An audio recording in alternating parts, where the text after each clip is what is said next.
Nalanda university భారతదేశంలోని బీహార్ రాష్ట్రంలో ఉన్న ఒక ఓల్డెస్ట్ యూనివర్సిటీ. ఇది పాట్నాకు 55 మైళ్ళ దూరంలో ఉంది. ఇది ప్రపంచంలోని మొట్టమొదటి విశ్వవిద్యాలయం. ఈ యూనివర్సిటీలోనే నాగార్జున, అశ్వఘోష, వసుబంధ, కమలశీల, సంగభద్ర, వీరదేవ ఇటువంటి వారు చదువుకున్నారు. బుద్ధుడు చాలాసార్లు నలంద చుట్టుపక్కల ప్రాంతాల్లో తిరిగాడని, అక్కడ కొన్ని రోజులు ఉన్నాడని చెప్తారు. ఈ నలంద యూనివర్సిటీ ప్రపంచంలోని మొట్టమొదటి రెసిడెన్షియల్ యూనివర్సిటీ.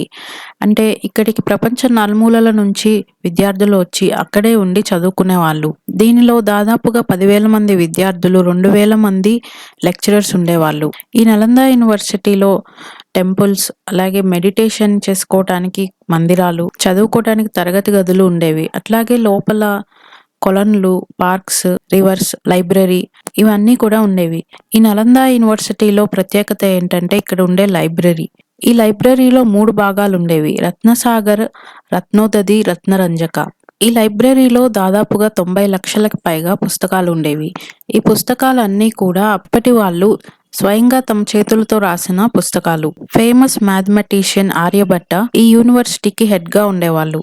అటువంటి గొప్ప చరిత్ర ఉన్న ఈ నలంద విశ్వవిద్యాలయాన్ని బక్తియార్ ఖిల్జీ 1193 సంవత్సరంలో దండెత్తి తగలబెట్టారు. యూనివర్సిటీలోని లైబ్రరీని, దానిలో ఉన్న పుస్తకాలను, అక్కడ ఉన్న నాలెడ్జ్ని నాశనం చేయాలనే లక్ష్యంతోనే ఈ పుస్తకాలన్నిటినీ కూడా తగలబెట్టారని చెప్తారు. ఎంత దారుణమైన దండయాత్ర అంటే ఈ మంటలు దాదాపుగా 3 నెలల పాటు వెలుగుతూనే ఉన్నాయి.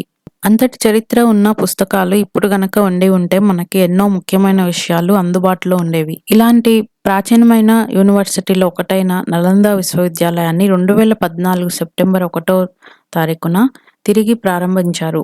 దాదాపు 800 సంవత్సరాల తర్వాత ఈ విశ్వవిద్యాలయంలో మళ్ళీ కూడా తరగతుల్ని స్టార్ట్ చేశారు.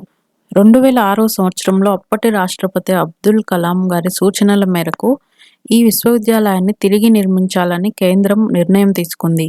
అయితే ఈ విశ్వవిద్యాలయంలో చదువుకునే వారు ప్రపంచం నలుమూలల నుండి అప్లై చేస్తారు కాబట్టి ఇందులోకి సెలెక్ట్ అయి రావటం అనేది చాలా చాలా చాలా కష్టమైన పని. ప్రపంచం నలుమూలల నుండి 1000 మంది దీనికి అప్లై చేస్తే 10 మంది మాత్రమే దీనిలో సెలెక్ట్ అవుతారు. అయితే ప్రస్తుతం ఇందులో 2 కోర్సులను మాత్రమే అందుబాటులో ఉంచినట్లు యూనివర్సిటీ వాళ్ళు తెలిపారు. నెక్స్ట్ ఈ కోర్సులని ఎక్స్పాండ్ చేస్తారని, త్వరలోనే దీనిని మరింత అభివృద్ధి చేస్తారని కూడా చెప్పారు.